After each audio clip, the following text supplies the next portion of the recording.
Hi everyone. The word ego comes from Latin and means I or me. And the ego is the temporary identity, it's the avatar in a sense. The soul is a wave within the ocean of consciousness, and when a soul chooses an incarnation on this planet, it projects a physical identity into the third dimensional plane that we call by our name. And a good analogy to explain this is the one with a video game. Because when we play a video game, we choose an avatar, we choose a character we're going to play. And while we're playing this video game, we're sometimes so immersed inside the game, inside the adventures of the character, that we forget about all the rest. We forget that we are the consciousness behind the gamepad that is actually observing and guiding the avatar. And if a soul is a wave within the ocean of consciousness, we can see the physical identity as a surfer on a surfboard that is surfing on the wave. So the surfer wants to take control over the wave because he wants to go in that direction or in that direction, until he realizes that if he lets go, and if he allows the wave to guide him and to bring him to shore, it's going to be much more flowing in his life. It's going to be much more fluid. So when we let go of control on our lives, everything gets really much more in the flow, and we allow really the wave that we could call life take us where we need to go when we need it, in the best circumstances we need. So generally when we incarnate, we also choose to erase our memory of what was before, so we have no memory of where we came from, our past lives, etc. But there are a lot of souls that are coming in now that also choose to remember everything, and that's because they want to teach the others about it. In some spiritual communities we have demonized the ego, we have condemned it to death because we think that it imprisons us in this illusion. And it's also an indirect consequence of the ever-growing interest towards Buddhism in the Western world. But there is really a misinterpretation of this fundamental wisdom there. Because the Buddha, when he was meditating under the Bodhi tree, was tempted by Mara. And Mara is depicted as an evil spirit or a demon that comes to tempt the Buddha that is trying to reach enlightenment. So the Buddha challenges Mara, and he actually triumphs over Mara, and he reaches enlightenment. So Mara is really like a metaphor of the ego, of the Buddha's ego, trying to tempt him into earthly lust and desire. The word ego doesn't come from Buddhist culture. The concept of ego as we know it today comes from the early 20th century philosophy, psychology, and especially Freudian psychoanalysis. The spiritual teacher Matt Kahn has a very relevant definition of ego, so I'm going to share it with you today. So, according to him, the ego is like the inflammation of the personality through the overstimulation of our nervous system. When we were children, we became allergic to the collective unconscious, and so we started building up this inflammation, this inflammatory state of the personality, because the personality is also present on the soul level, but in its highest aspect. So the ego allows us to experience that personality, let's say, in a more negative aspect. And so Matt Kahn defines 4 archetypes of egos. So there's self-righteousness, victimhood, entitlement, and neediness. I'm not going to go into details about all of these right here, but I'll put maybe a description in my article on my blog that is linked to this video, so if you want to check that out. Our ego is formed during our childhood at the age of 6 or 7, the age of reason. It's also at that age that the rational mind is formed. Before that, small children cannot conceptualize of themselves like we do as adults. They don't know where their identity starts, where it finishes.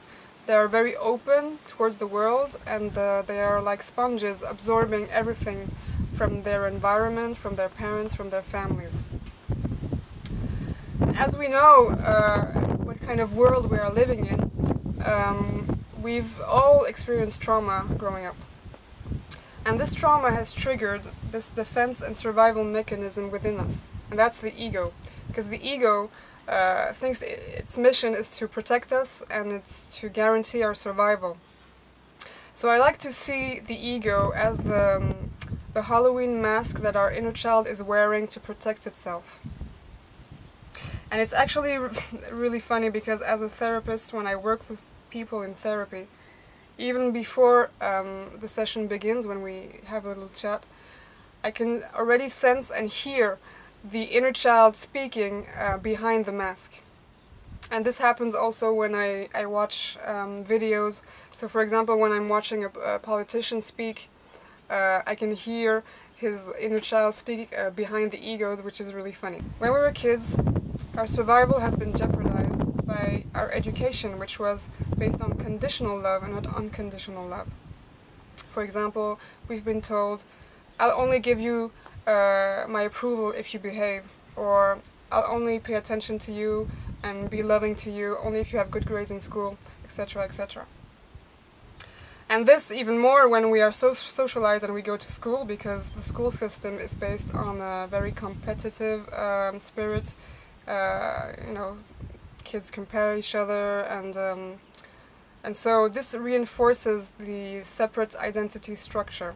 But the child is very innocent and very open to the world, and children really wear their hearts on their sleeves, so it's like they run around with their arms wide open to share and receive the love from others, but very often in exchange they only receive a slap in the face. So this creates the trauma I was speaking about, for example, and this triggers the survival mechanism, and this is why the ego thinks it has to save us.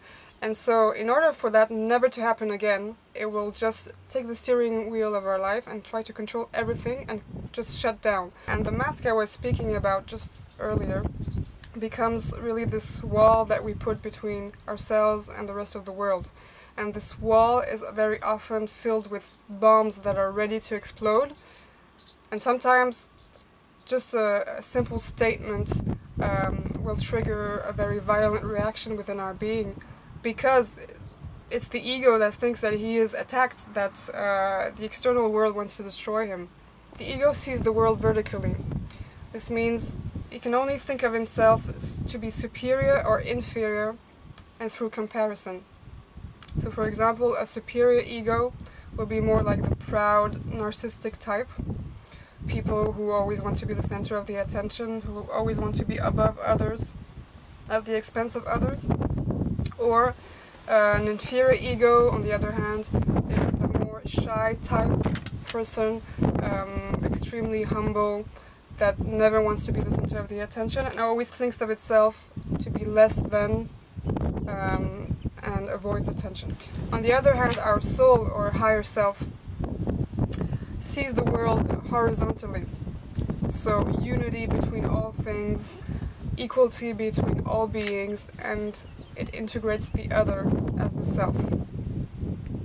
Going to war with our ego is very counterproductive and it's very self-hating. Demonizing the ego is like saying that there's a part of us that is divine and the other is not divine, but all that is divine. So when we understand that the cause of our suffering is not our ego, and it's actually all these wounds, all these traumas that we've been through, and that our ego has just tried to avoid them, has tried to protect us from them, then we can really start integrating the ego and start treating it more softly. The truth is, without the ego, the Buddha would not have reached enlightenment. So in that sense, we can really recognize the ego for what it is, which is a servitor to the divine. The ego allows our soul to experience separation, and so it allows us to understand what we are not and reveal what we truly are, which is nothingness and everything at the same time. To start disidentifying with the ego, it's important that we start to question our thoughts, to take a step back. and also to dive deeper into our being and unravel all these wounds, these traumas that we've been through.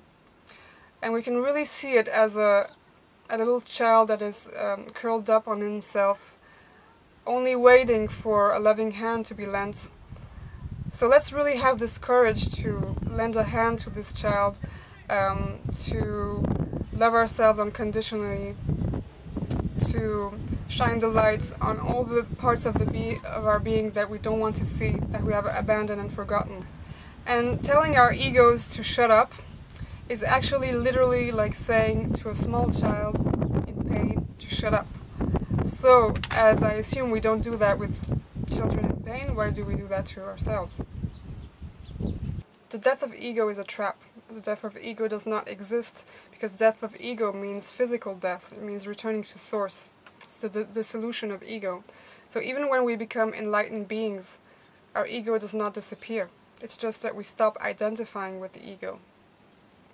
And the Buddha, during the course of his life, even though he was enlightened, was regularly tempted by Mara, who came to visit him sometimes.